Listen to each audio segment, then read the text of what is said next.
published in 1948, and we say, it's just amazing, it's happened just like they said. But they were only novels. No, they weren't. They knew what was coming because they had access to the projected future, the projected agenda through the Fabian Society. Anyway, this says the takeover is almost complete, stupid humans and all that stuff.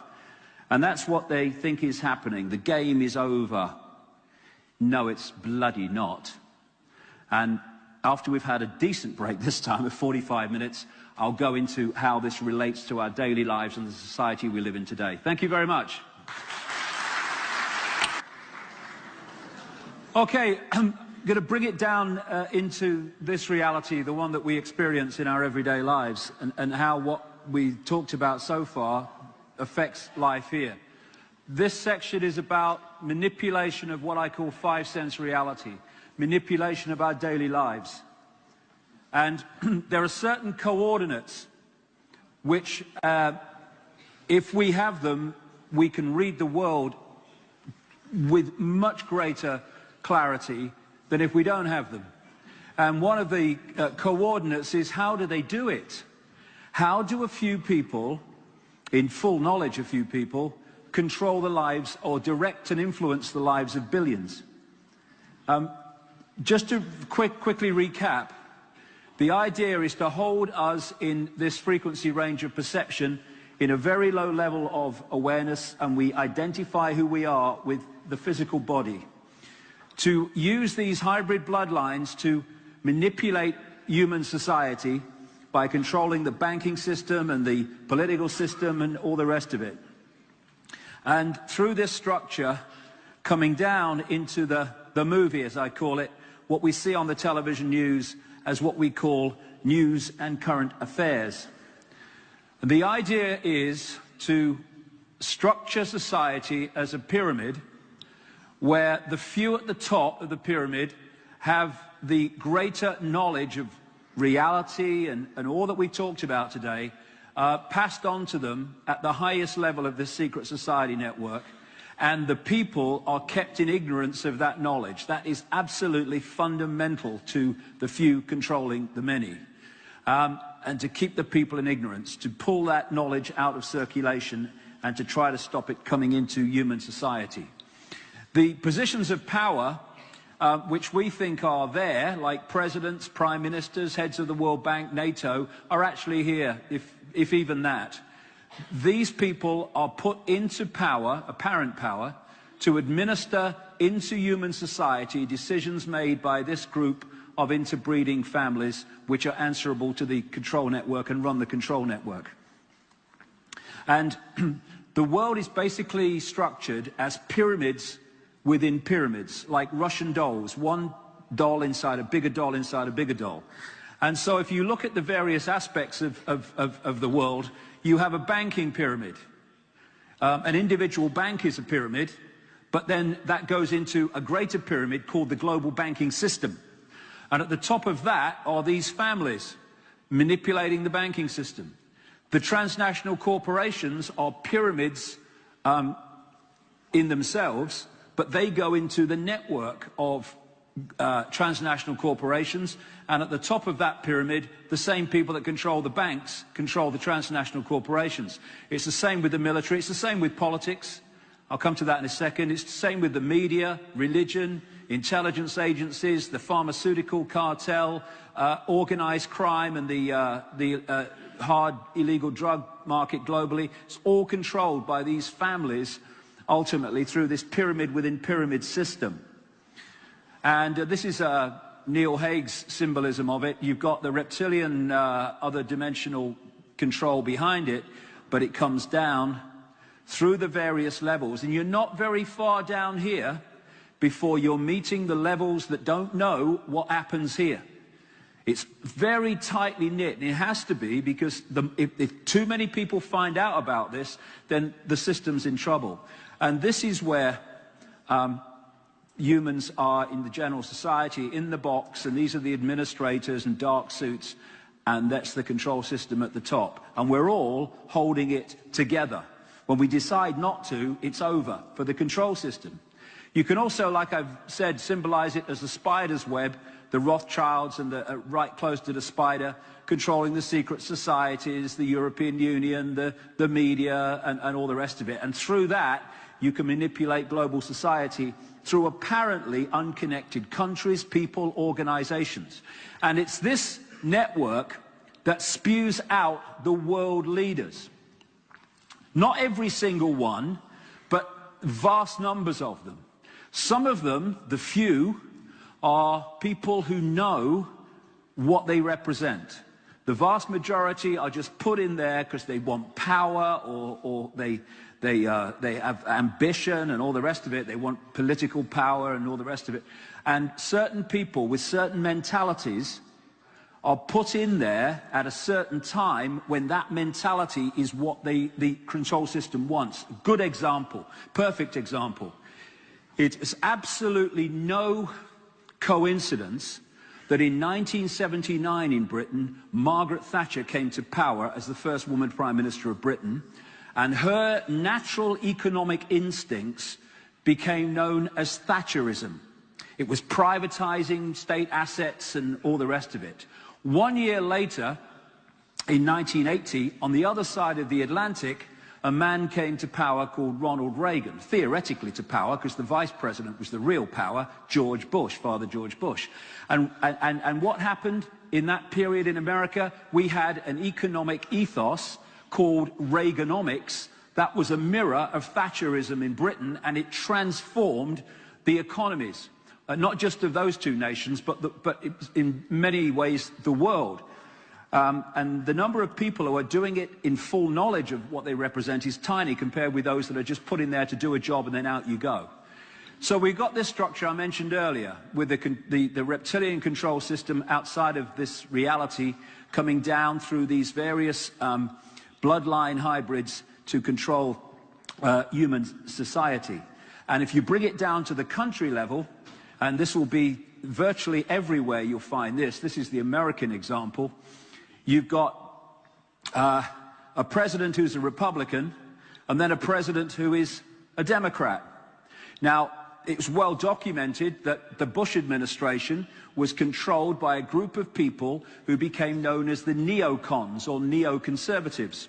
And they were aspects or assets of the control system. Then in comes a Democrat, and he's controlled, Obama, by a group of people that I have called the Democons, another group of assets of the control system. So the people think that the president has changed, that the party in power has changed, but actually that remains in control. And you find that almost everywhere, because if you're going to stop people rebelling by letting them know they're in a tyranny and a dictatorship, you've got to hide the fact as best you can that it's a dictatorship and give them the idea that they're making decisions on their lives. So when during the Bush administration I was hearing, George Bush, big brother, he wasn't even little sister. Couldn't tie his shoelaces on a bad day. And then we're hearing big brother Obama. He's just another puppet of the control system. And when they're finished with him, off he goes. And this symbolizes it perfectly. Off comes the mask of Bush, on goes the mask of Obama, but the face behind it remains the same. This is going on all over the world all the time. Different name, same control system. And this is what I call the movie. This is what we see on the television news and in the newspapers, this movie going on. And then behind it, there is the same force that are manipulating both sides. And if you manipulate both sides and control both sides, you can therefore know the outcome of something before the sequence even starts. The cards moved around the table, not by accident, by cold, calculated design. And it's being done by people with a genetic inability to empathize with the consequences for others of their actions. And this is why I say to people, if you judge what these people would do by what you would do, then you're never going to understand what's going on in the world. You would not pepper bomb Baghdad. You would not orchestrate 3,000 dead people on 9/11, but they would. They don't see, they don't decode reality the way most of the population does. And to hide this from the people, there's all these diversions and detours and ways of getting us to look that way so we don't see what's going on over there.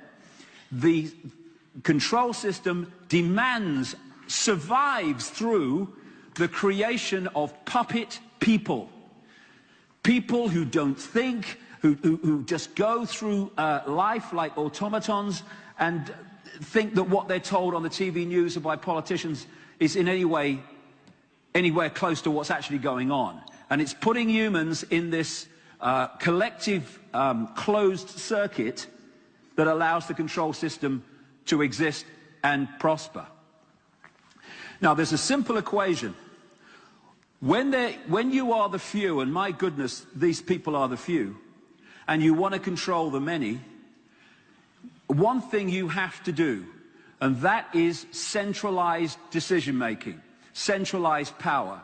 The more diversity you have in decision-making, the more it's devolved away from the center, the less control you have over those decisions. You know, if you, what used to happen years ago when I was a kid, there used to be acts on the stage, you see them on the television sometimes, where they would keep plates spinning on sticks all over the stage, loads of them, and he'd keep running round and wicking the stick and it would spin. But eventually, if you have too many plates and too many sticks, it's just crashing plates everywhere. Ideally, what you want is one big plate and one big stick, because you can do that forever. And that's what they want with centralization of power. The structure they're looking for, we're moving towards it so fast, is a world government that would dictate to every country. It would have in its structure a world central bank that would dictate to all finance, all global finance. In the end, it wants a global currency which wouldn't be money in your hand, it would purely be one single electronic currency, for which there are fundamental implications for freedom. Because if you go into a store now and you hand over electronic money, a credit card, and the computer says, sorry, it won't accept your card, at least you can still pay cash.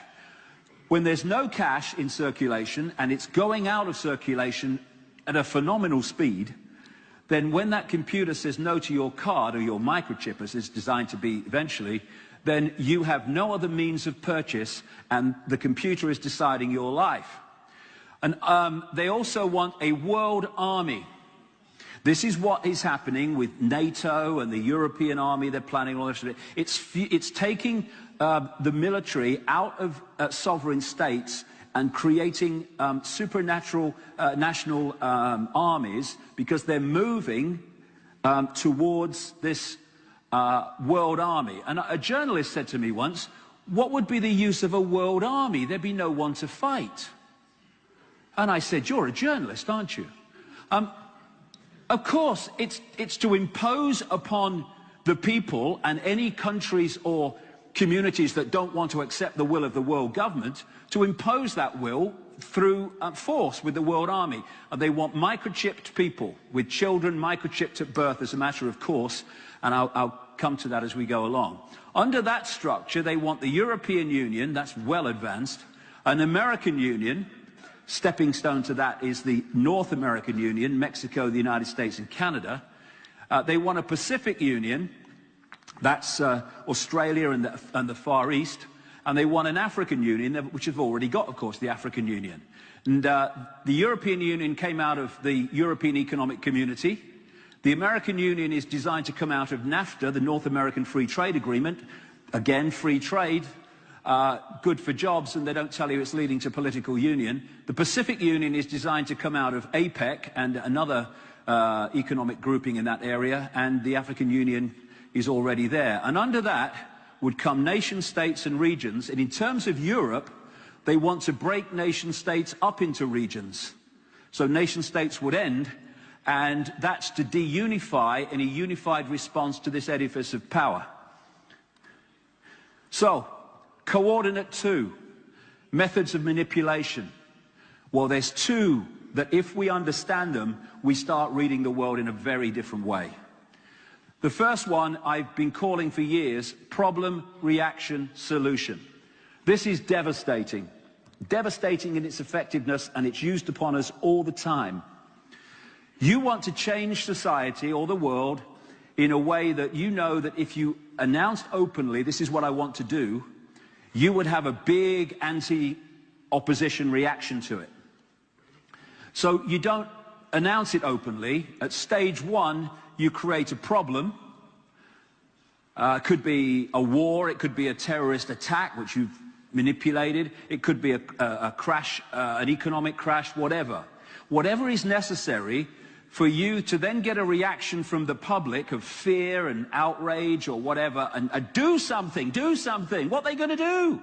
And then those who've covertly created the problem, got the public reaction, do something, then openly offer the solutions to the problems they have created, which are changes in legislation and society that further advance the centralization of power and the police state.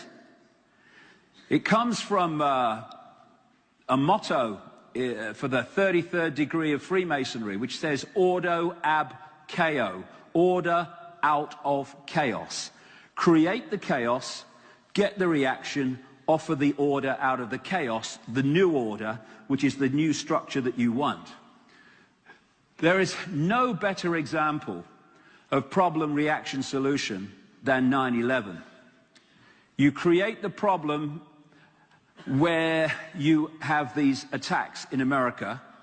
You, from almost minutes after they happen, start feeding into the mainstream media that Osama bin Laden orchestrated it from some cave in Afghanistan. He must have had a mobile phone or something. And then, as a result of the horror of 9/11 and the reaction from the public mind is then open for you to offer the solution. And the solutions, as a result of 9/11, have transformed this world with more and more control, surveillance, under the name of anti-terrorism legislation, etc. And it has been the major change, major thing that's driven this from the start, which has led to the invasion of Afghanistan, but by implication, the invasion of Iraq, stopping terrorism and all that stuff, and all from a terrorist event in which the terrorists had dark suits and lived in America and other places. This is Zbigniew Brzezinski. He was President Jimmy Carter's national security advisor, and he is one of the major mentors and advisors to Barack Obama.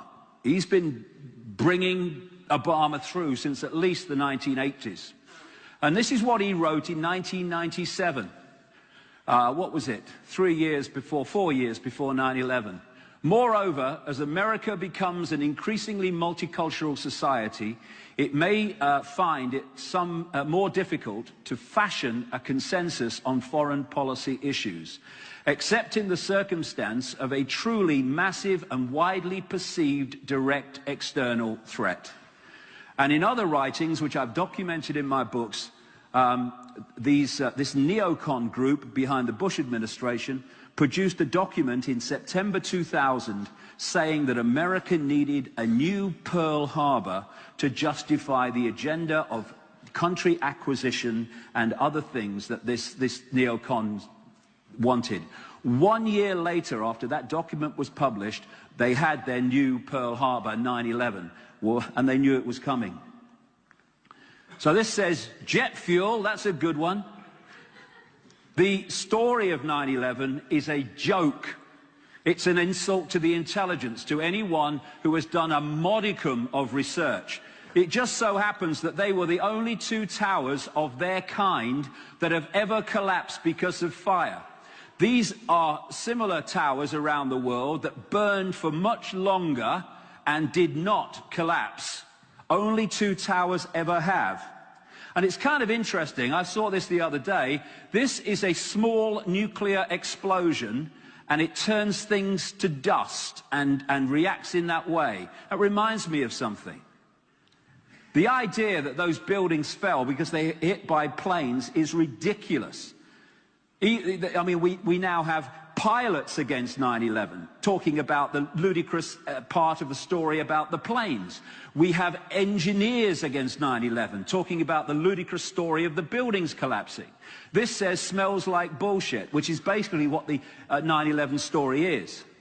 Total rubbish. And what happens is that you have the problem, in this case the attacks of 9/11, and then that version of them is passed to the public by a mainstream media that just accepts the official version as true and repeats it. Journalists, mainstream journalists, are just repeaters, 90% of them. And because they don't investigate if the official story stands up to scrutiny, they just pass it on unquestioned to the public and turn the mainstream media not into a situation of journalism, but a situation of propaganda for the government version of events.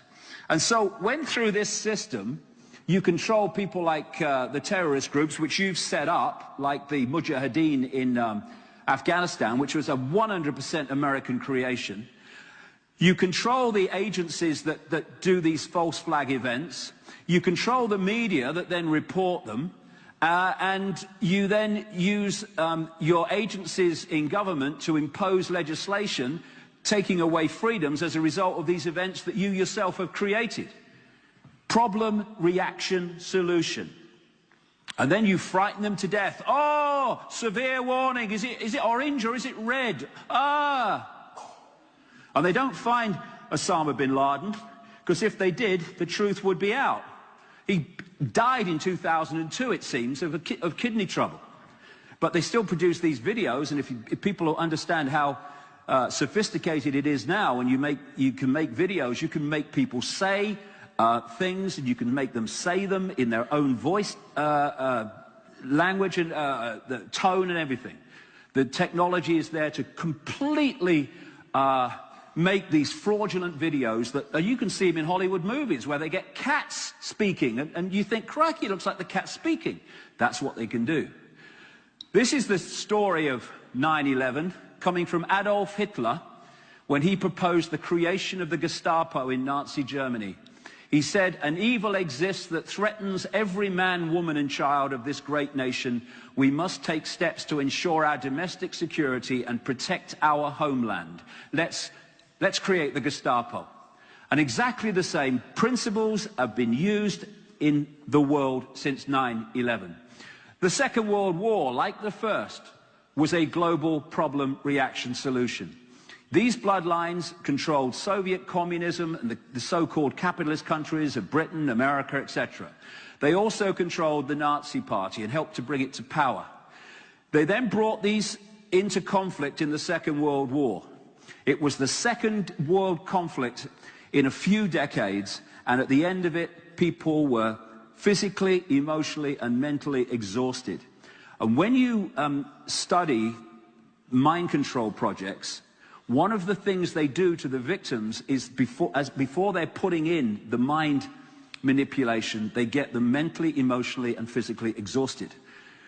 And so the way to stop conflict, which this has created, is to create centralized institutions, which this has created. Problem, reaction, solution. After the First World War, power in the world was in far fewer hands than it was before. After the Second World War, it was in even fewer, and so it's gone on since with all the global institutions. And then there's another version of this technique, which I call no problem reaction solution. No problem reaction solution. Weapons of mass destruction in Iraq. You don't need a real problem. Often you need a public perception of one, because that works just as well. So no problem reaction solution is like global warming, a no problem reaction solution. And going along with that technique is another one that I call the totalitarian tiptoe.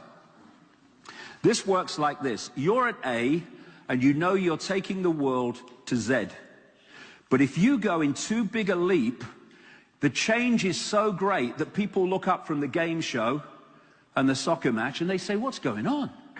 So you go as far as you can, as quick as you can, but you're trying not to go so fast as to alert too many people to connect the dots and see where it's leading. Totalitarian tiptoe. And I have just described the European Union. They said that in this poster, fascism, you really think it would be this obvious? Well, it is becoming that obvious in some countries in the world, but this totalitarian tiptoe means that they can get there by steps without alerting too many people until it's too late. That's the idea. Like I say, the European Union is the totalitarian tiptoe from start to finish.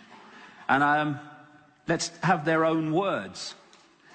This is a letter written by Jean Monnet, the so-called founding father of the European Union and a Rothschild frontman, in a letter to a friend, 30th of April 1952, the day after I was born, that long ago. And this is what he said in it. Europe's nations should be guided towards the superstate without their people understanding what is happening.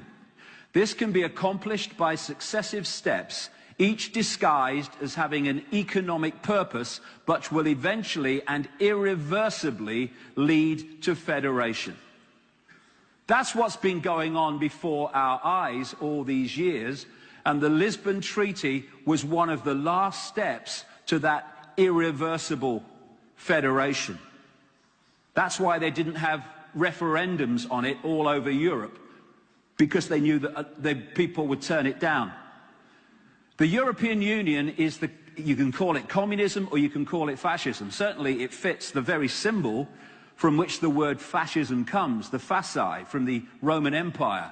This symbol of rods being tied together, individuality tied together and ruled from the center. That's exactly what is happening in the European Union, but you can refer to it as communism. It's the same thing. And talking of communism, fascism took over part of Europe, communism took over part of Europe, the European Union is taking over the whole of bloody Europe, step by step. Look at it now. No other tyranny ever got that far in what we call modern times. And it's got there without a shot being fired.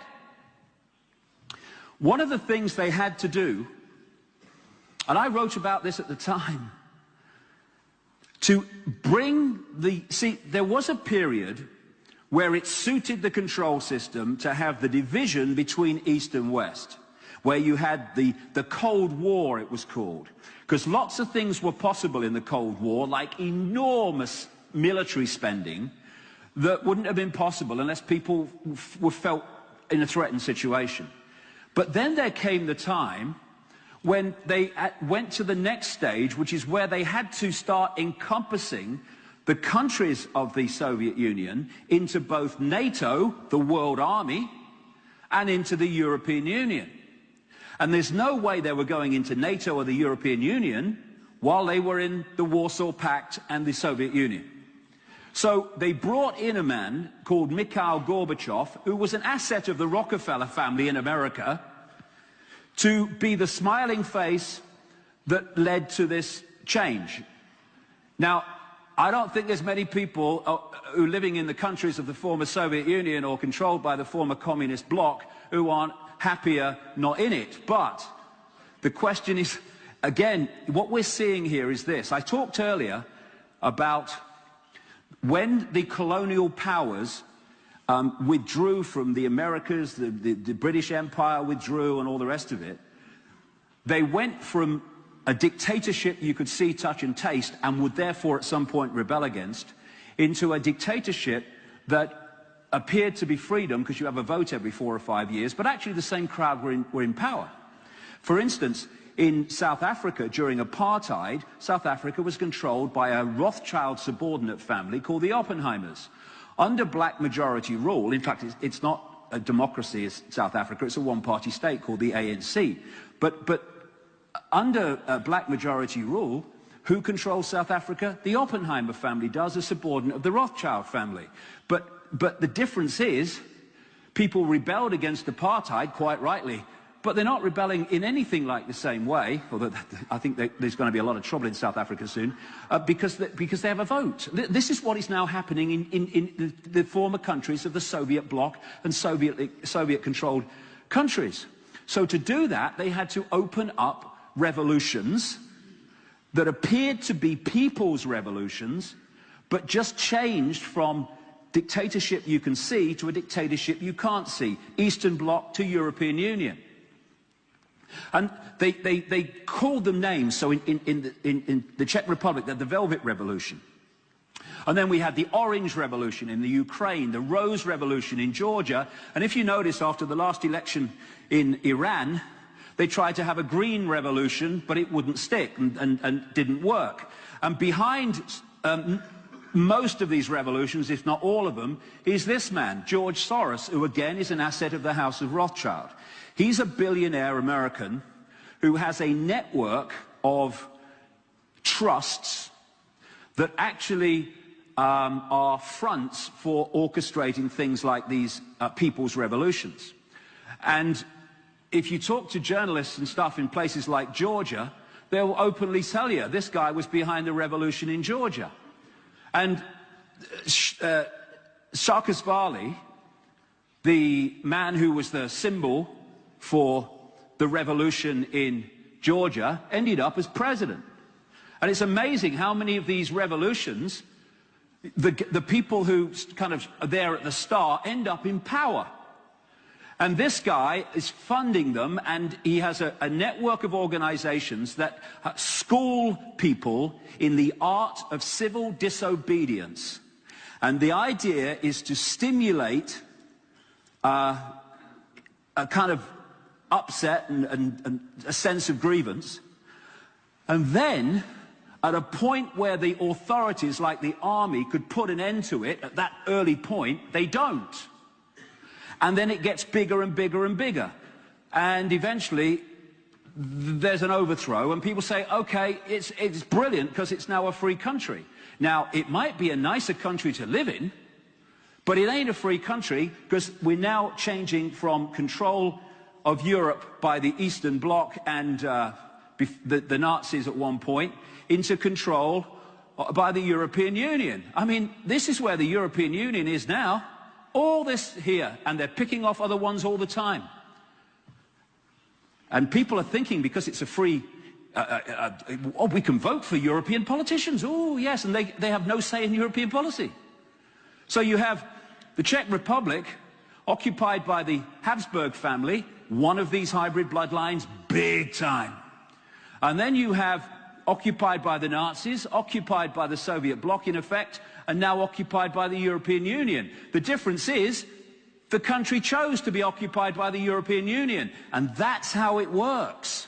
Giving people the idea that they're making free choices when they're making choices to sit in the prison that they can't see the bars. And again, this guy, I don't know what this man is like, President Klaus, in his general politics and all the rest of it, but what he said about the European Union, and had the guts to go there and tell them, despite massive opposition, was absolutely right. He said, in effect, the European Union is just a new version of the Politburo from the Soviet Union. And Soviet dissidents who have come to the West, who lived under the Politburo, have said exactly the same. It works exactly the same.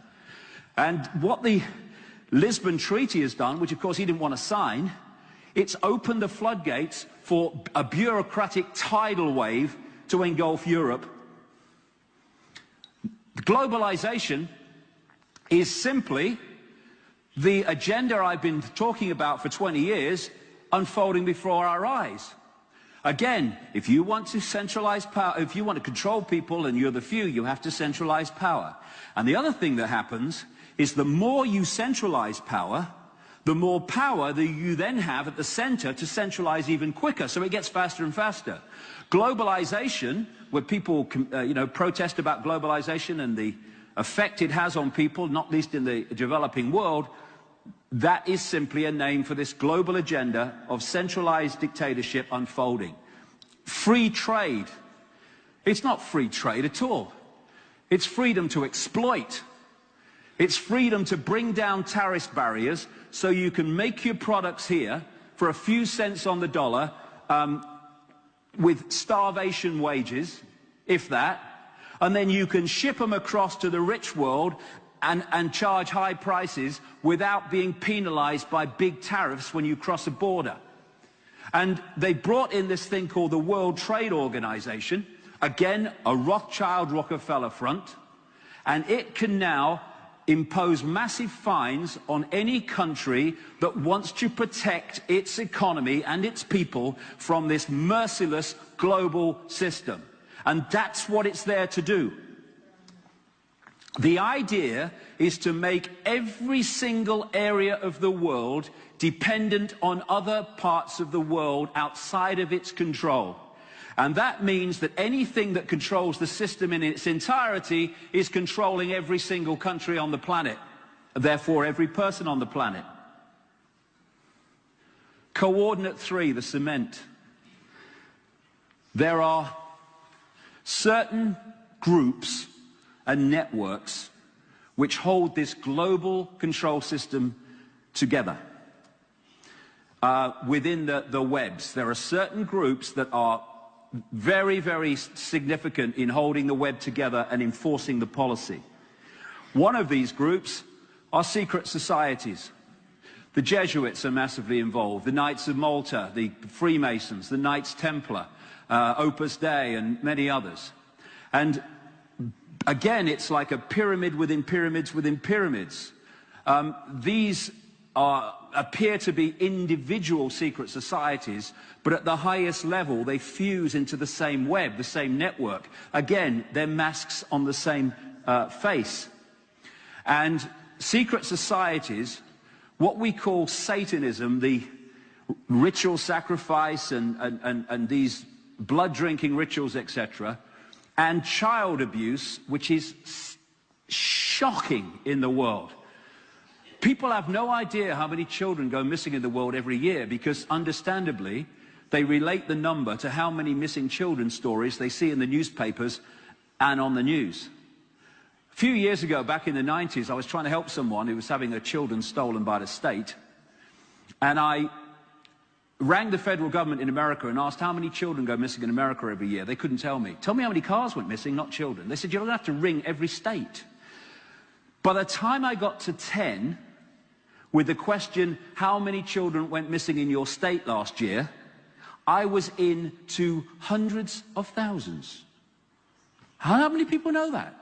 Then you talk to people like Credo Mutwa in South Africa, and he tells you all the black children go missing in South Africa. And there's a reason why these things are fundamentally connected. There literally are rings within rings, like the Olympic rings. Not every member of a secret society is a Satanist. Not every Satanist is a member of a secret society. Not every member of a secret society is a pedophile. But not every Satanist is a pedophile. Not every pedophile is a Satanist. But at the core, at the center, at the control system level, these are fundamentally connected. What I've found as I've traveled around the world researching this for 20 years in 50 countries, well 51 now, with the Czech Republic, is a blueprint. You know, when people start talking to me now and they tell me what's happening in their country over various things, I know what's coming. Because I've heard it so many times before. It literally is a blueprint for the way it works. And this is, the reason is, they've set up this control system like a hologram. As I said in the first section today, every part of a hologram is a smaller version of the whole. Not a section of the whole, a smaller version of the whole. So you have a global control system, and then this is the island I live on the south, off the south coast of the Isle of Wight. It's only 35 miles by 15, off the south coast of England, rather. And this island is controlled by the same blueprint that controls the planet. And every society, every city, every country I go into, I see the same thing. And like I say, three of the things that come up all the time whenever you research these people who are manipulating global events, you come into Satanism, you come into secret societies, and you come invariably into pedophilia, which is absolutely rife at the top end, or what we call the top end, of global society. Now, there was a film, the last film of an American director called Stanley Kubrick, was called Eyes Wide Shut. And what he depicted in that film was satanic rituals going on in the mansions of the American elite. He knew that because he was an insider. When he produced the film, it was the last film he ever produced, he showed it to the executives, I think it was Warner Brothers, and a very, very short time later, Kubrick's dead. After his death, they took 15 to 20 minutes out of the film, which no one has ever seen. And there was enough in it, never mind what they took out, if you knew what you were looking for, that is. And what he was depicting was something that goes on as a matter of daily life in the so-called upper cesspit levels of society. People have learned a lot in recent years about Bohemian Grove in California, where the elite of America, the bankers and the politicians and all these people, the media owners, they go to do rituals under this 40-foot stone owl at Bohemian Grove, about 75 miles north of San Francisco. We're talking the Bushes, we're talking Clinton, we're talking these major names, Kissinger, the Rockefellers, doing rituals under a 40-foot stone owl, which is symbolic of, as we saw earlier, is used as a symbol for the reptilians, and was used as a symbol for the Babylonian goddess Semiramis Ishtar in ancient Babylon, which also was Sumer and now is Iraq. And these people who are running our world are doing these rituals. And what these Satanists are doing is, on one level they are connecting with these reptilian entities. Because what they do, I've talked to people who've taken part in these rituals, and they've given me chapter and verse on what goes on. These entities, not just reptilian, but very various non-human entities, operate just outside of this reality. And what they do in the rituals, especially the major ones, is they create an energy stepping stone, an energy doorway, which allows these entities to move into this reality. I mean, I've talked to people who've described to me how these entities just manifested in front of them in these rituals. So that's one level of it. But another level is they do these rituals on particular points, the major ones anyway, on these vortex points. And in my latest book, in the appendix at the end, I publish I guess you might call it a deathbed confession, but it wasn't really a confession because he agreed with it. He was just explaining what happened.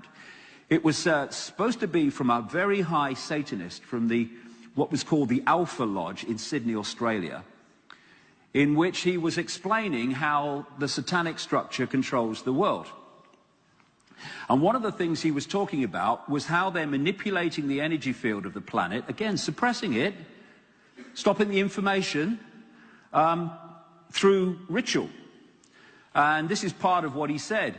What most people do not realize is that Satanism is a ritually based practice, and that this repetition has, over time, left strong impressions upon the morphic field, i.e. the energy field that we live in, therefore affecting us. Because we're interacting with this morphic field, we're therefore reading information from this morphic field, which means we're reading information that they're putting into the morphic field through these rituals and messing with our sense of reality. And like I say, they do rituals on some of these ancient sites. And so many churches were built on former pagan sites. So they're on these power structures, power centers. That's why so much Satanism goes on in Christian churches, because they're on these power centers. And then it comes the question of pedophilia and child abuse and its connection into Satanism. I said earlier about these reptilian entities, they want to feed off human energy. There's one particular energy they want to feed off more than anything, and that's the energy of children before puberty. We all know that at puberty there is a chemical change But the chemical change is merely a holographic expression of a vibrational change that happens at that time as we move from childhood into adulthood. So at puberty, the energy changes. They want the energy before the child's energy changes at puberty. And so when we hear about ancient sacrifices of young virgins to the gods, young virgins was code for children. This has gone on for thousands of years, openly in some societies before, now in secret. And this is what Don Juan Matus, that shaman in Central America in the Carlos Castaneda book, said. Castaneda is quoting him here. He explained that sorcerers saw infant human beings as strange luminous balls of energy, covered from the top to the bottom with a glowing coat, something like a coat of plastic adjusted tightly around the cocoon of energy.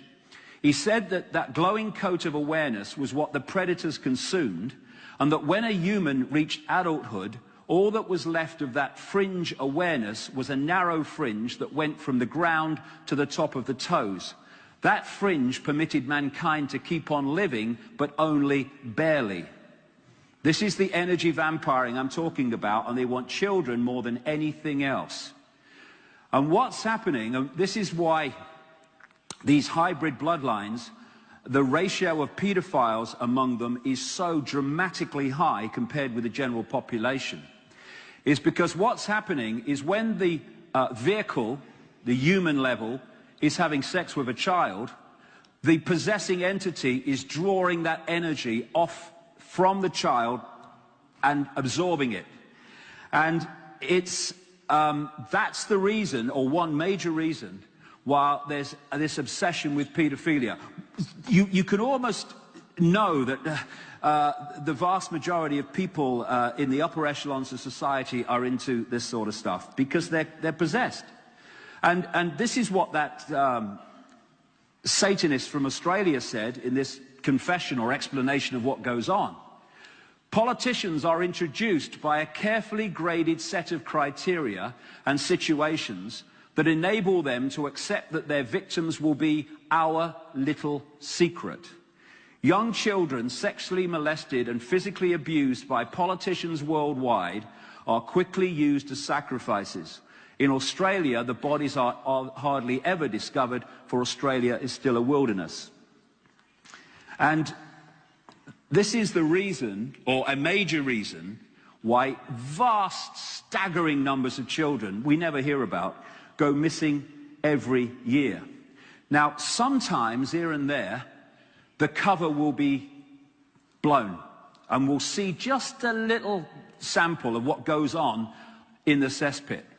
This man, a Nebraska state senator called John W. DeCamp, started investigating this man, a major asset of the Republican Party called Lawrence King, over the stealing of vast amounts of money through the Franklin Savings and Loans Bank in effect. But as he investigated the financial embezzlement, he realized that Lawrence King was running a massive pedophile ring in America, procuring and kidnapping children for major politicians and other bastions of American society. It even made at one point one of the national newspapers, the Washington Times, where it says homosexual prostitution inquiry ensnares VIPs with Reagan Bush. This man is an unbelievable pedophile, Father George Bush. I came across some of his victims when I was traveling America a long time ago, back in the 90s, and it's just built and built and built. I've gone on American radio endless times. I've said it in my books. The man is not just a pedophile, he's a serial child killer. And the staggering thing, you know, it's not even rare in the upper echelons of the system. This is Kathy O'Brien, who I met way back in the 1990s.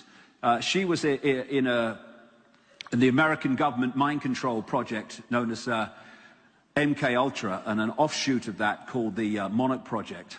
And she gave birth to her daughter Kelly while in the project, and so they took Kelly into the project.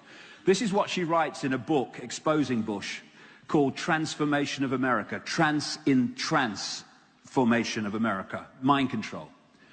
Kelly's bleeding rectum was but one of many physical indicators of George Bush's pedophile perversions. I have overheard him speak blatantly of his sexual abuse of her on many occasions. He used this and threats to her life to pull my strings and control me. The psychological ramifications of being raped by a pedophile president are mind-shattering enough, but reportedly Bush further reinforced the traumas to Kelly's mind with sophisticated NASA electronic and drug mind control devices. Bush also instilled the "who you're gonna call" and "I'll be watching you" binds on Kelly, further reinforcing her state of helplessness. The systematic tortures and trauma that I endured as a child now seem trite, they weren't, in comparison to the brutal physical and psychological devastation that George Bush inflicted on my daughter, and that was just one of his victims. And the British political establishment, the American political establishment, almost wherever I've looked, there it is. Pedophilia and Satanists are running our world. And they can do this to children because they do not have empathy. Therefore, they cannot feel the consequences for the child of what they're doing. And he wrote a book, John W. Camp, called The Franklin Cover-Up, and the Discovery Channel was so taken by the evidence that they, in association with a company in Britain called Yorkshire Television, produced a documentary about this paedophile ring. Hours before it was due to air, it was pulled, and every single copy, bar one, there's a really bad copy you can see on the internet, was destroyed. Because those that control the media, ultimately, are those in the paedophile and satanic and secret society rings. This guy I mentioned earlier, Ted Heath, he, when he was still alive, I said in a book in 1998, that this man was a serial child killer and paedophile. This man has been responsible for the death and torture of so many children. And I said it in a book while he's still alive. Nothing happened. Why? It was true. We had a terrible tragedy in 1996 when this man, Thomas Hamilton, went into a school at Dunblane in Scotland and killed the vast majority of these children and the teacher. They then closed the file on this man for 100 years so people can't see what's in it. Why? Because this man procured children for very famous political paedophiles in Scotland and Britain. This girl, you might have seen a lot of this on my website, is called Holly Gregg, Down syndrome girl. She was raped by members of the Scottish establishment, including the legal establishment, for 10 years. They had to flee Scotland when a mother tried to get, found out about it and tried to get justice. And now this man, Robert Greene, has been working with them to try and get them justice. Instead of having justice, instead of listening to the story, they've arrested him. They've stopped him even going to the area where this rape took place over 10 years. They have raided his house. They've taken away computer equipment with his evidence on them, etc., etc. And the BBC contacted him. A reporter started to say, we want to do a documentary on this because the evidence is compelling. And then he got a call saying the upper echelon of the BBC has said we've got to cancel the project. And it's possible for all this stuff to go on in our society because of this structure. You don't have to control everyone in social services, as we call it in Britain and America, to stop an investigation of paedophilia going on. You only have to control that level of social services that decides if there's going to be investigation. You don't have to control all the police to stop an investigation of paedophile and satanic activity. You only have to control the level of the police that decides when an investigation will or will not take place. Same with the lawyers and the judges and all the rest of it. If it does get to court, you make sure one of your judges, one of your guys is hearing the case, and it's thrown out. And it's because of this structure that all this goes on and never hits the public eye. This man, David Berkowitz, became infamous as the son of San killer in New York, serial killer. And from jail, he said, yes, I did it, but I did it with a satanic group that I was a member of. And he said this in a letter from jail. Satanists are peculiar people. They aren't ignorant peasants or semi-literate natives. Rather, their ranks are filled with doctors, lawyers, businessmen, and basically highly responsible citizens. They're not a careless group who are apt to make mistakes, but they are secretive and bonded together by a common need and desire to mete out havoc on society. It was Aleister Crowley, famous Satanist, who said, I want blasphemy, murder, rape, revolution, anything bad. Now, let's look at that. These Satanists, I am saying, are possessed by these reptilian and other demonic entities. These reptilian and demonic entities want as much low vibrational, emotional energy produced as possible based around the base concept of fear. And now these Satanists in high levels of society, as they're saying, doctors and lawyers, politicians, they are, he says, and he was one of them, they are bonded together by a common need and desire to mete out havoc in society. That's why. They're there to mete out havoc in society, which generates the energy of low vibrational emotion in the population because of what goes on, the havoc and the conflict and the wars, and that feeds the possessing, controlling entities. Now, this is something to watch if it's not happening in the Czech Republic yet, because it's happening in more and more countries, and it is an epidemic in Britain and America. And like I said earlier today, it's coming out from Britain and America because they're at the center of this, and it's coming out, and as it comes out, it's going to affect more and more countries. What I'm talking about is the process by which what we call social services, the organization that's supposed to protect children, what they're doing is they're targeting children from loving parents who aren't being abused, who are under no danger and no threat, quite the opposite. Often the parents are doting parents on their children. But what they do is they find an excuse for the children to be taken away to foster parents and then forced adoption from their birth parents. And they do it under a family court system. If this is not happening in the Czech Republic, for goodness sake, don't let it. The family court system that orchestrates this works like this. I'm a social services person. I decide that your children, a child or children, are in danger even though they're not. I then get a court order from the family court and I take them away.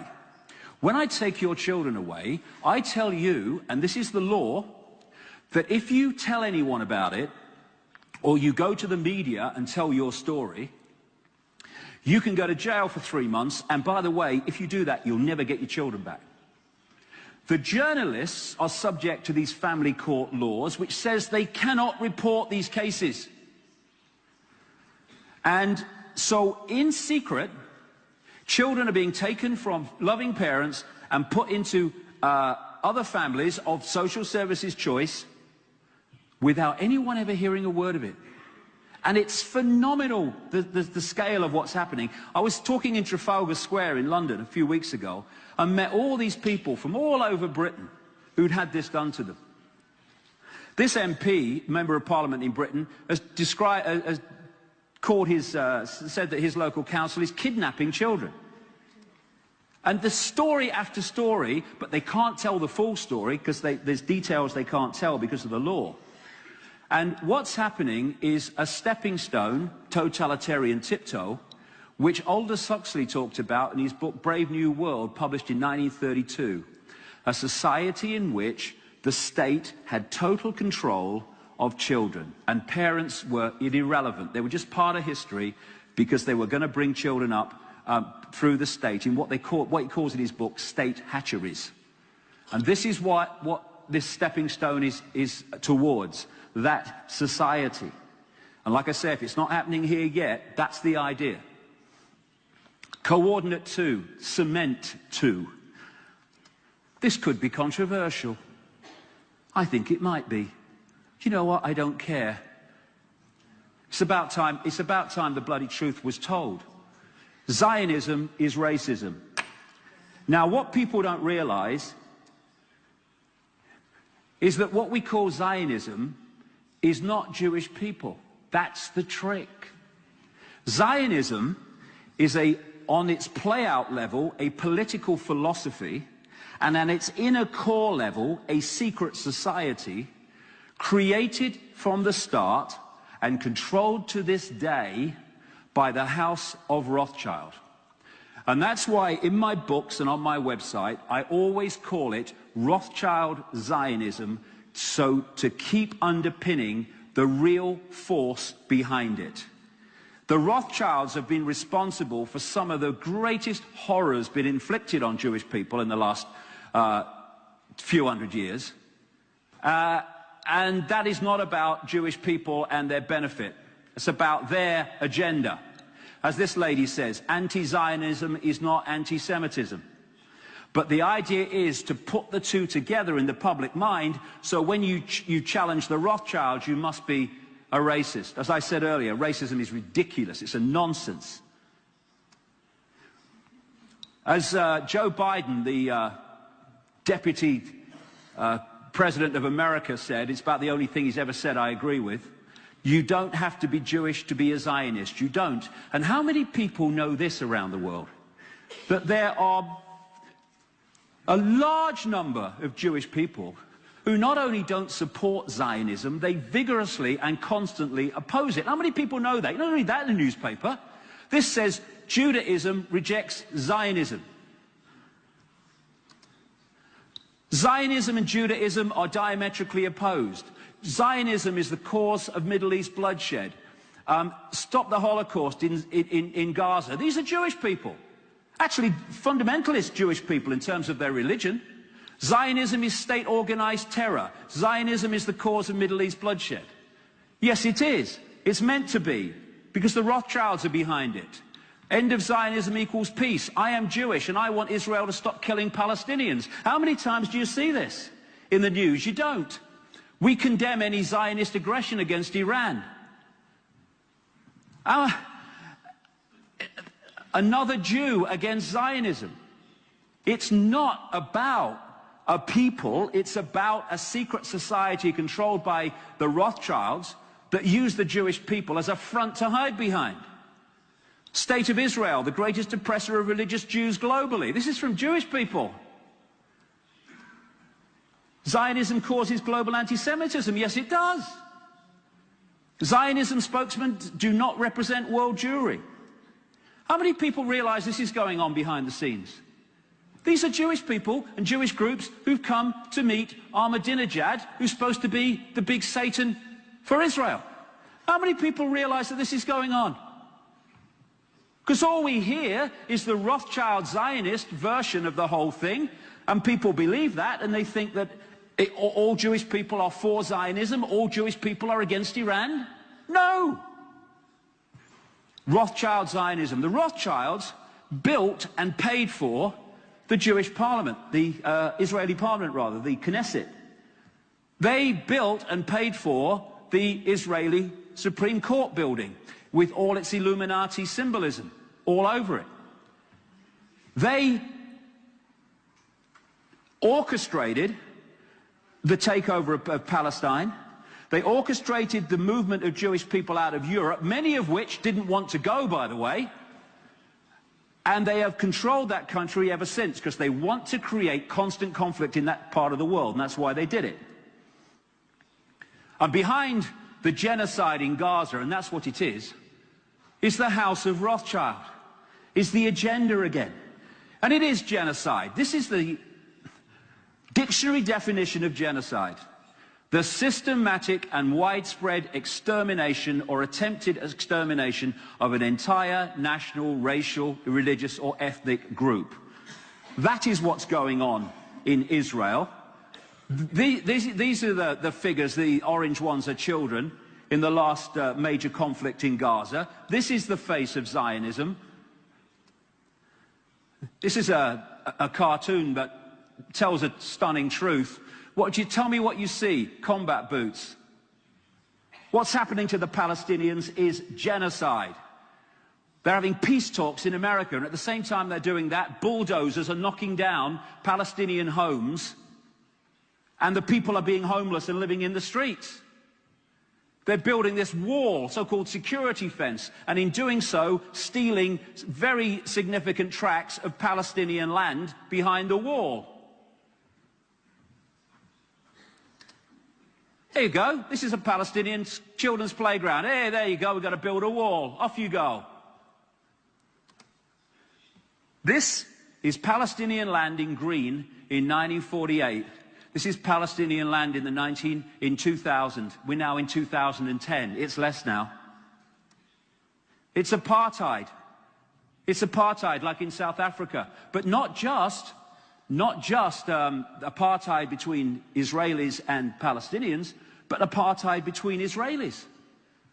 The black Jews from Ethiopia in Israel are treated with absolute contempt, appallingly. And these are Jewish people again. Jews condemn apartheid, boycott Israel. But we're given this black and white version of it.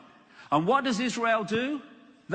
That's what they do. Why? Because they can. Why? Because their major ally, America, is controlled by the House of Rothschild, and Israel is controlled by the House of Rothschild. So America and Israel worked as one at all times. They have, in the Matrix, something called the Zion mainframe. Well, Zionism, the secret society I keep emphasizing of Rothschild Zionism, is in so many ways the mainframe, or a mainframe, that holds this thing together. Because from the center, through Zionism, they can take control of so many areas of society, which then work as one unit. I'm going to give you the American example here. We're told that a black American, he's probably a Kenyan, but a black American, is in control of the White House and calling the shots in America. Well, let's have a look at that, shall we? His main controller in the White House is an infamous, vicious man called Rahm Emanuel, who is his White House Chief of Staff. Rahm Emanuel is a Svengali figure whose father openly admits that he was a terrorist in a terrorist group called Irgun, which helped to bomb Israel into existence in 1948. He's the man who has the ear of the president, and the president doesn't cough unless Rahm Emanuel gives him permission. There you go. You listen to me, mate. I'll make you a star. The other person in the White House, alongside Emanuel, is the Rothschild Zionist David Axelrod. He's now the White House chief advisor, but he was the man who orchestrated Obama's entire election campaigns against Hillary Clinton and against John McCain. The main individual funder of Obama was George Soros, the Rothschild Zionist, Rothschild asset, who has been behind so much manipulation of Europe. This is one of Obama's foreign policy advisors, Henry Kissinger, who's actually moved parties to advise Obama. And this man has been one of the major manipulators of the control system for the last 40, 50 years, Rothschild Zionist. When we had the crash of 2008, the financial crash, and Obama came in November and then took official office in January, he appointed as his Treasury Secretary Timothy Geithner, one of the major manipulators of the crash, Rothschild Zionist, and alongside him, Larry Summers, another orchestrator of the crash, Rothschild Zionist.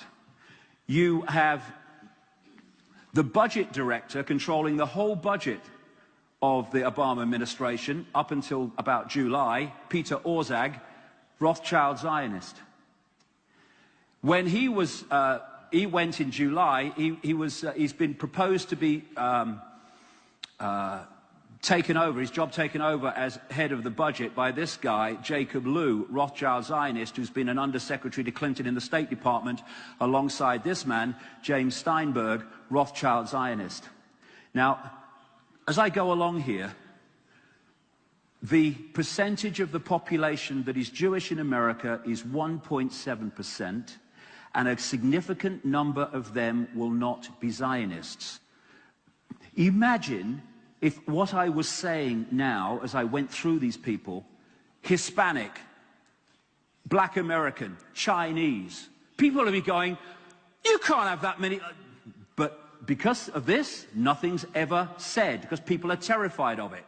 Head of the Federal Reserve, the privately owned Central Bank of America that dictates the economy of America, is Bernard Bernanke, Rothschild Zionist. He took over from the head of the Fed during Reagan, Bush, Clinton, and most of Boy George Bush, Alan Greenspan, Rothschild Zionist, the major architect of the crash of 2008. One of the most appalling banking operations in the world that was fundamentally implicated in the crash of 2008 and the crash of the Greek economy, Goldman Sachs, a Rothschild bank headed by Rothschild Zionist Lloyd Blankfein. The head of the World Bank, Rothschild Zionist. Head of the International Monetary Fund, Rothschild Zionist. Head of the European Central Bank, Rothschild Zionist. I think I'm seeing a pattern here. These are a stream of so-called czars in Obama's administration, Rothschild Zionists. This one, Cass Sunstein, has proposed that conspiracy theories should either be taxed or banned from circulation. Obama's climate change policy is controlled by Carol Browner, Rothschild Zionist, and Todd Steen, Rothschild Zionist. They control America, and it's a secret society controlled and created by the House of Rothschild. Mossad, which can walk into Dubai using fake British passports, be seen on security cameras in the hotel to kill a Palestinian leader and then leave with no comeback whatsoever. They're not the intelligence agency of Israel and Jewish people. They are the enforcement arm of the House of Rothschild. That's why they turn up everywhere. And then Jewish people get the blame for it. It was always so. Now, 9/11. The World Trade Center lease was bought a few months before 9/11, and the insurance against a terrorist attack massively increased by this guy, Larry Silverstein, Rothschild Zionist, very close to major politicians in Israel, like Netanyahu, and his partner was Frank Lowy, Rothschild Zionist, very close to major politicians in Israel, like Netanyahu, and they did the deal to take the lease with this guy, Louis Eisenberg, the Rothschild Zionist, the head of the New York Port Authority. The head of the CIA at the time of 9/11 was George Tenet, Rothschild Zionist, and another major person in the law enforcement arena was Michael Chertoff, whose mother was a Mossad agent, and he was a co-writer of the Patriot Act, which was introduced immediately after 9/11 and took away basic freedoms in America justified by 9/11 and stopping terrorism. Michael Chertoff, Rothschild Zionist, who became the second head of Homeland Security in America. The Pentagon at the time of 9/11 was controlled by Paul Wolfowitz, Rothschild Zionist, the comptroller in charge of the whole budget, Duff Zakheim, Rothschild Zionist, and also people like Douglas Feith, Rothschild Zionist. The neocon group I mentioned earlier behind the Bush administration at the time of 9/11 and then the invasion of Afghanistan and Iraq were headed by people like Richard Pearl, Rothschild Zionist, William Crystal, Rothschild Zionist, John Bolton, Rothschild Zionist. And then you have the strange story of what became known as the dancing Israelis. When the Twin Towers were hit, these people were filming it and high-fiving and dancing around. And people obviously reported this to the police. The police turn up, take them away, want to know what's going on. Next thing you know, they're back in Israel. And they're interviewed on Israeli television. And it turns out they're agents of Mossad, the Rothschild enforcement agency. And one of them said, we went there to film the event, to record the event. How can you go to record an event unless you know it's going to happen? This doesn't get in the mainstream media. The 9/11 Commission report that decided that the official story of 9/11 was true was overseen by Philip Zelikow, Rothschild Zionist. The Bush speech, which started to move this conflict forward with Iraq and what have you, the Axis of Evil speech, Iran, Iraq and North Korea, was written by David Frum, Rothschild Zionist. The first major Obama speech in 2008, setting out his Middle East policy, according to the Wall Street Journal, was written by James Steinberg, Rothschild Zionist, this guy Kurtzer, Rothschild Zionist, Daniel Kurtzer, and this fella Dennis Ross, Rothschild Zionist. I bet it had a lot to say about Palestinians. So these people appear to be the President of America and the Prime Minister of Israel. They are both frontmen for the House of Rothschild. And this is why Israel, this sliver of land, has the biggest F-16 fleet outside of America. And one of the reasons they have it is when Dov Zakheim, Rothschild Zionist, was comptroller in the Pentagon, he designated a stream of these aircraft as scrap when they weren't, so they could be sold to Israel at knockdown prices. This book by these two journalists and researchers, The Israel Lobby and US Foreign Policy, said this: Israel receives about $3 billion in direct foreign assistance each year, which is roughly 1/5 of America's entire foreign aid budget. In per capita terms, the United States gives each Israeli a direct subsidy worth about $500 a year. Not that they get it, it goes in military spending, etc. This largesse is especially striking when one realizes that Israel is now a wealthy industrial state with a per capita income roughly equal to South Korea or Spain. Now, the reason they get this money is because America, one arm of the Rothschilds, hands it to Israel, another arm of the Rothschilds. That's why it happens. That's why these strange things happen. People got to realize what's behind it. This is a former BBC and independent television news correspondent, Alan Hart. He wrote a book, Zionism, the Real Enemy of the Jews. Couldn't put it better. And he said here, Jewish people make up less than 2% of the American population, but account for 50% of the political campaign contributions. And that's why all these different people may disagree on one or two things, but on one thing they never disagree on. And so the Palestinians have got no chance. I won't tell you what's behind that. You don't want to see it.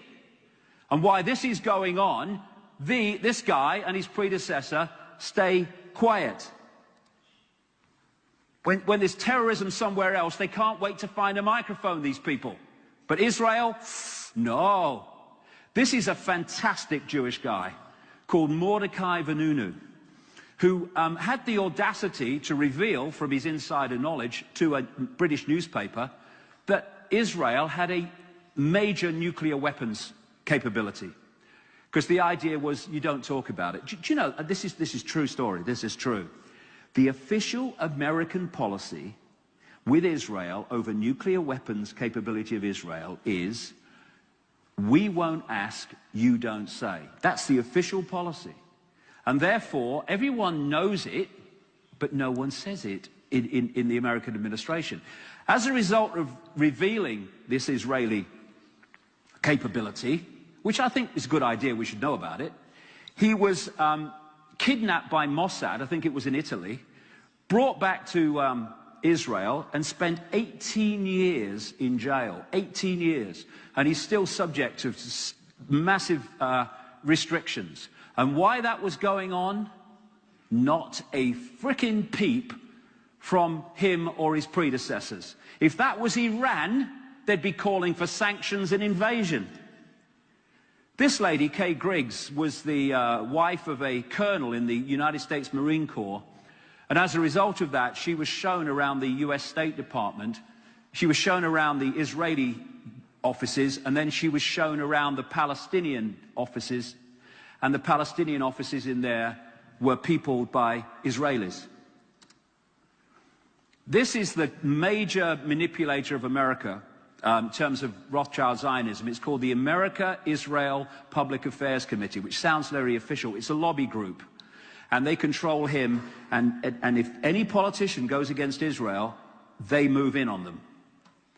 And the head of it at the moment is Lee Rosenberg, a very close associate of Obama in Chicago, and one of the significant funders of Obama's election campaign. The Palestinians have not got a prayer. Americans, do you dare to say Israeli terrorism? No, they don't. Well, some people do, but not the government, for this reason.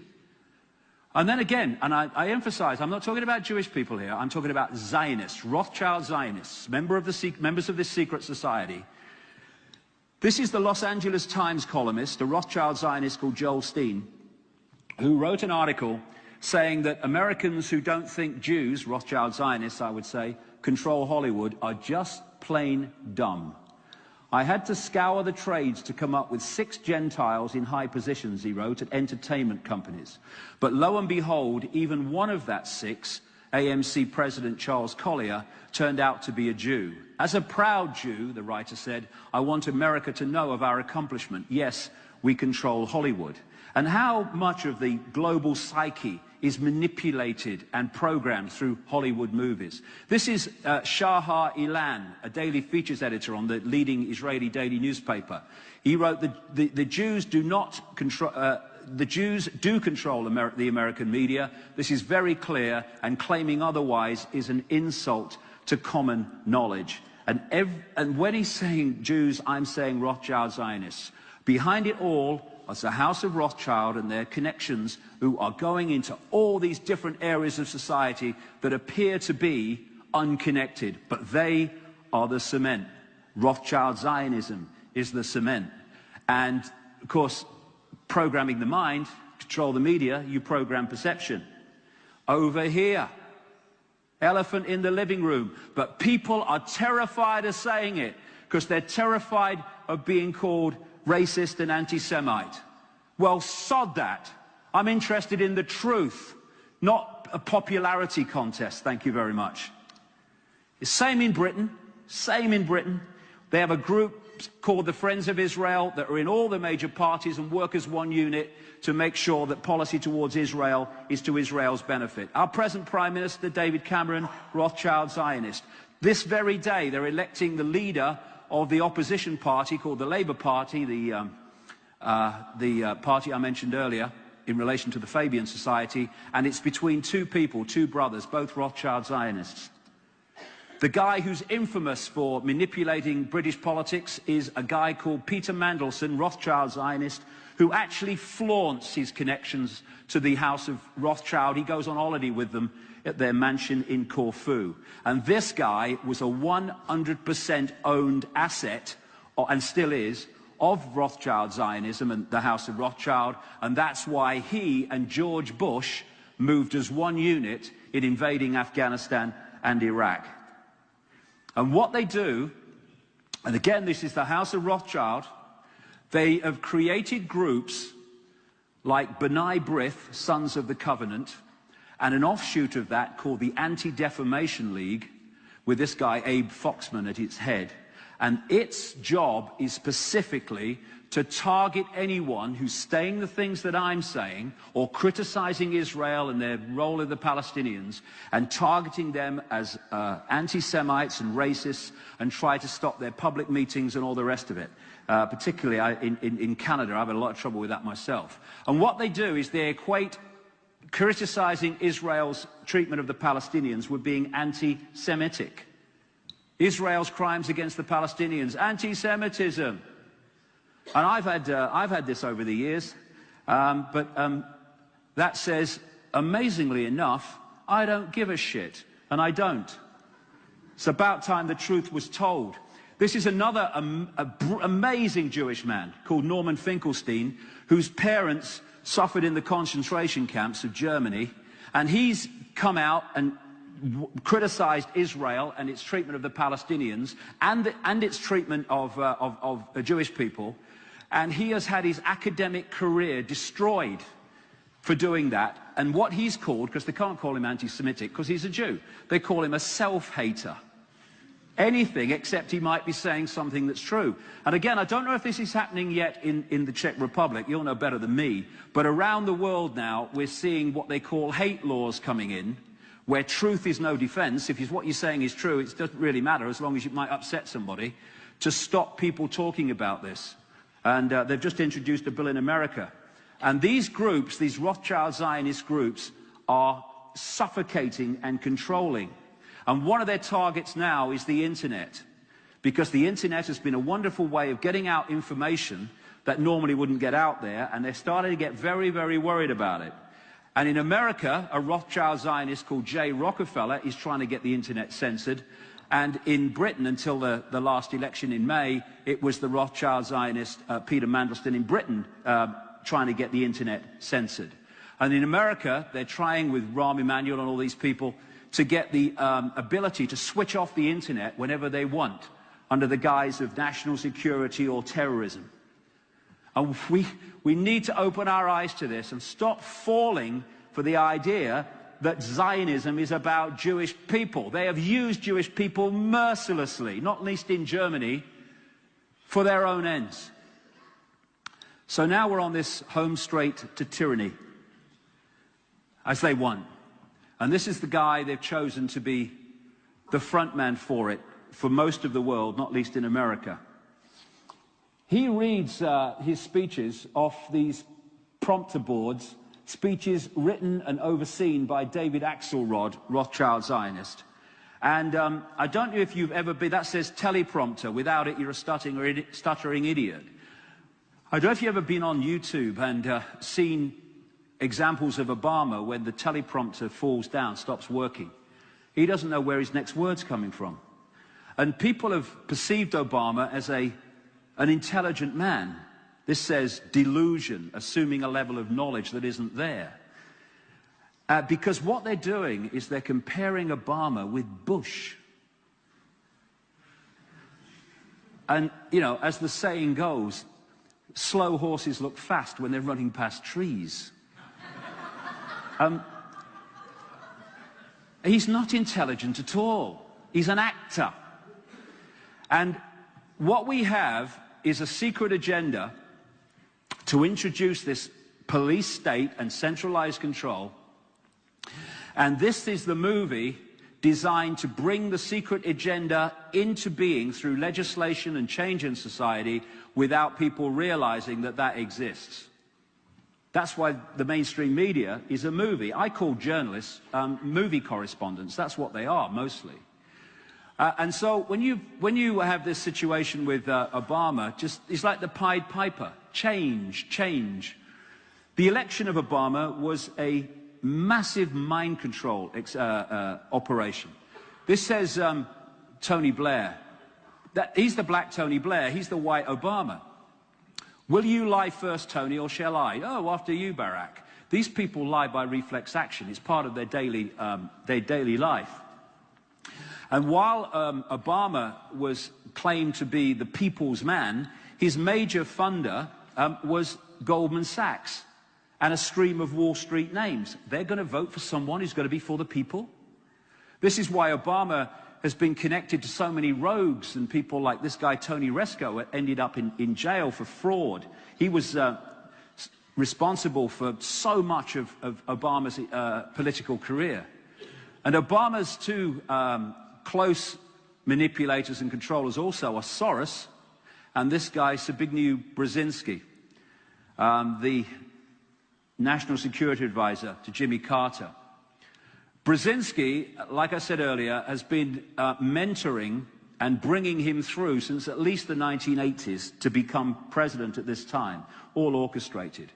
And this is a book that Brzezinski wrote in 1970, what's that, 40 years ago, in which he said this, predicting the future. Predicting the future, explaining the future he knew was coming. The technotronic era involves the gradual appearance of a more controlled society. Such a society would be dominated by an elite unrestrained by traditional values. Soon it will be possible to assert almost continuous surveillance over every citizen and maintain up-to-date complete files containing even the most personal information about the citizen. These files will be subject to instantaneous retrieval by the authorities. And he knew, because he's an insider, Brzezinski. That's why he's on Obama's shoulder. He, along with this man, David Rockefeller, created in 1973 an organization called the Trilateral Commission. This is part of a network of organizations controlled by a secret society in London called the Round Table, or Britain anyway, England. The first one was the Royal Institute of International Affairs, 1921. Then came the Council on Foreign Relations in America, 21? That was 1920. Then came the United Nations after the Second World War. Then came the Bilderberg Group, 1954. There was the Club of Rome in 1968. That was created to use the environment as a means of controlling the people. And the Trilateral Commission of Brzezinski and Rockefeller came in 1973. And these work as one unit to push this agenda forward. And the number of politicians that are members of these groups is extraordinary. Now, what Brzezinski talks about, and if Brzezinski talks about it, it's the agenda, is something called Eurasia. And he says that if you control the area known as Eurasia, you control the world, and that they must get control of Eurasia. Now, this is a key part of Eurasia, which goes from basically Europe across to China and into China. And it's very interesting, because they want to control this area, for instance, all the way to China. So you've got Georgia in Eurasia, you've got the Ukraine in Eurasia, which were these people's revolutions, it says here. You've got Kyrgyzstan, where they've done the same twice. And then over here is Israel, which they control. They're now demonizing Syria, because they want that. They're already in Iraq, they're already in Afghanistan. And now they're destabilizing in so many ways Pakistan, which takes them right to the Chinese border. There's one major country in the way of that whole deal, and that's this one. And that's why they want Iran. It's nothing to do with nuclear bloody weapons. It's finding an excuse to take that so that they virtually complete the job, apart from Syria, of taking that whole area of what Brzezinski says you need to control if you're going to control the planet. And you're just ticking them off. You carry that map around with you and watch the television news, you're going to see them coming up. And what they're doing, for instance, America is being demonized for doing all this, but what they're doing is destroying America. They're using America to push this on, but the idea is to destroy it for this reason.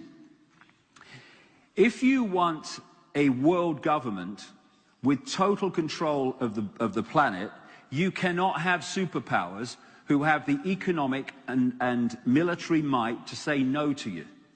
So we're in the process of destabilizing and bringing down America militarily and economically to absorb it into this global system. And we're going to see events unfold which are going to bring China and Russia into this too, because anything that's powerful enough to say no to the world government is designed to be undermined and absorbed. And by the way, China society is the blueprint for global society. They've been developing that around closed doors. That's why there's so many connections between top American politicians like the Bush family and Kissinger and China. And so the time's running out for America. Once it's done its job of being used, they'll destroy it as the superpower it is now. And it's being done under the,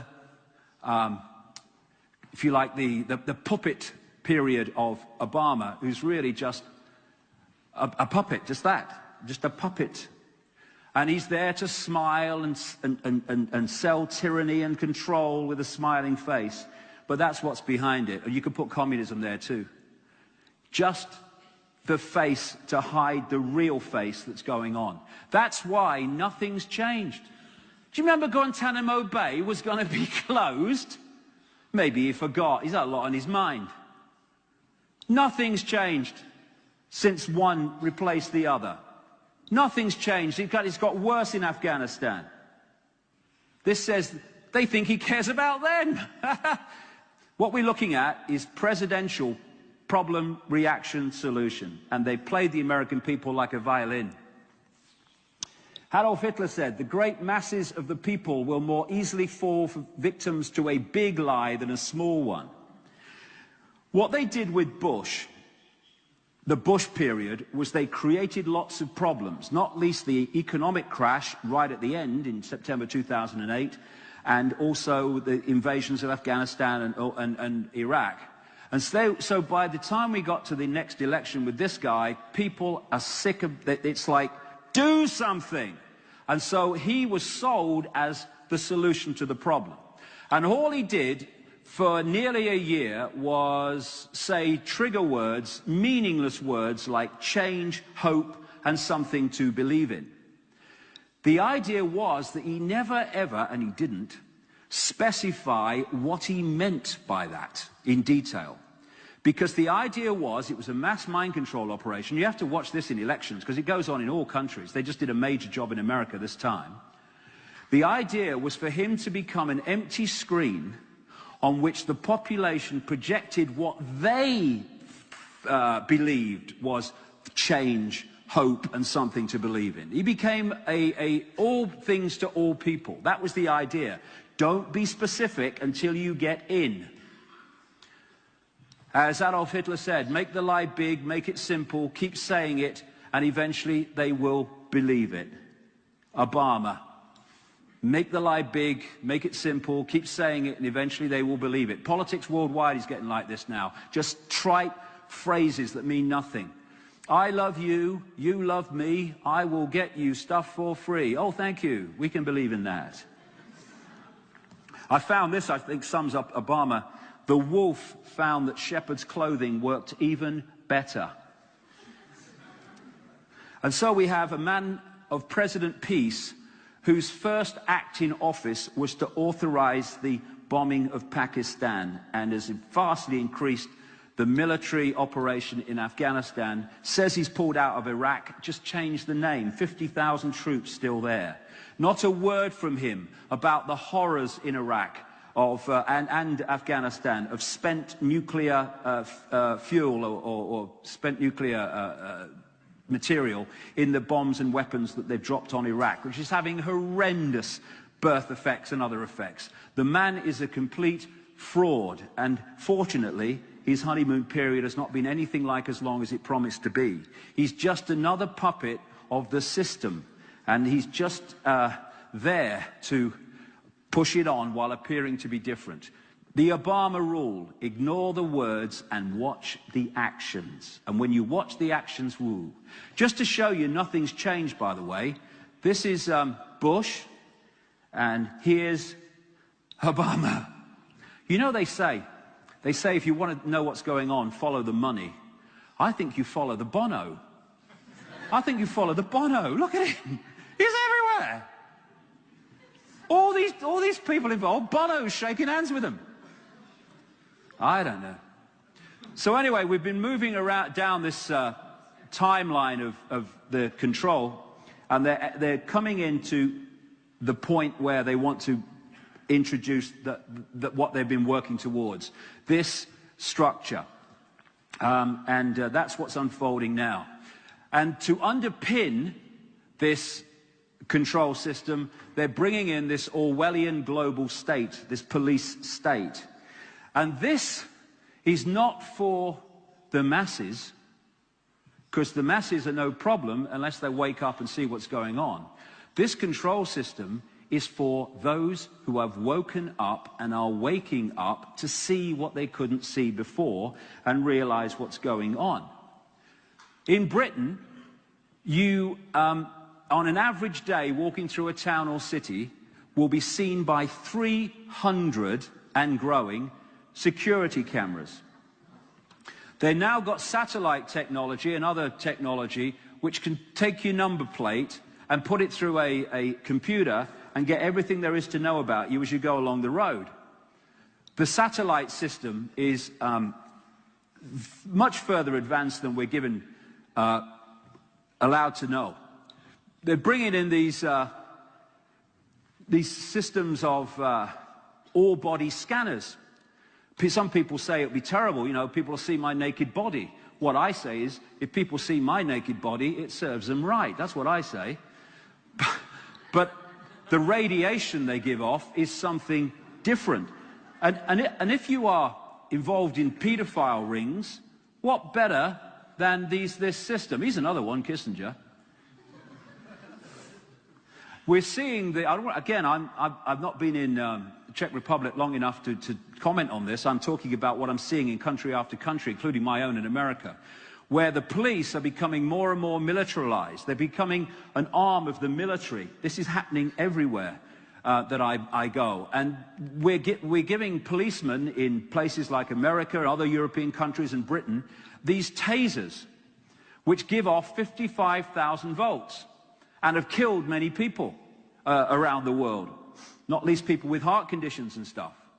And people have said to me, well, that's bad for the taser with people dying. No, it's not. They want people to die from the taser. Because when people start dying from the taser, when a cop says, you do what I say or I pull the trigger, you do what he says. This is what it's about. Fear, intimidation. Same with the sound equipment that they're breaking up peaceful crowds with in North America. And then there's the microchip. People laughed when I said this years and years ago, this was coming in. They're not laughing now because it's happening. And I talked to a CIA scientist in 1997 who told me that this was coming and said that, first of all, microchips outside the public arena, he said in 1997, were so tiny they could be inserted through hypodermic needles in vaccination programs, and he said that was the idea. And we now know that what he was talking about then in secret as nanotechnology. And he said people think that, even those that have awakened to it, that microchips are for electronic tagging, so the computer knows where you are. That's one level of it, he said.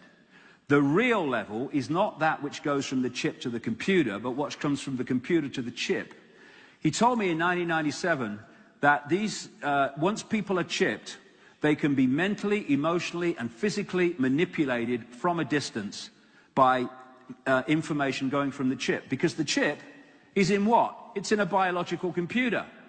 They're now having these things called human computer interfaces, where they put a chip in the brain, God knows how you'd want it, and you can work the computer. I mean, these people crazy, I don't know. The reason that that can happen is they're connecting two computers, one much more advanced, but still two computers. So you get a microchip inside the body computer, then, of course, the potential for manipulating us from afar is vast. In Britain now, they're starting to replace, on babies, the name tags with barcoding. That's a stepping stone, totalitarian tiptoe, to microchipping children at birth, because that's what they want. And also they found that barcoding that they can put on, and you can see this, but that ones that can be imprinted on the skin without anyone seeing them. And it's all about manipulating the body computer so that we are externally manipulated, our reality is externally manipulated. And it's the same with the chemtrails and all this stuff that's going on. It's all part of this attack on the human body computer, mentally, emotionally, chemically, and electromagnetically, with all the electromagnetic white microwave fog that we live our lives in the cities these days, not least the wireless internet. And this is all about destabilizing the body computer. It's all being orchestrated to attack our ability, not least our kids' ability, to decode reality in the way that we have the potential to do so, to keep us in the box. Monsanto is one of the major Illuminati companies on planet Earth, and it's the one behind genetically modified food. And the idea of genetically modified food is to genetically modify us. That's what it's there for. And interestingly,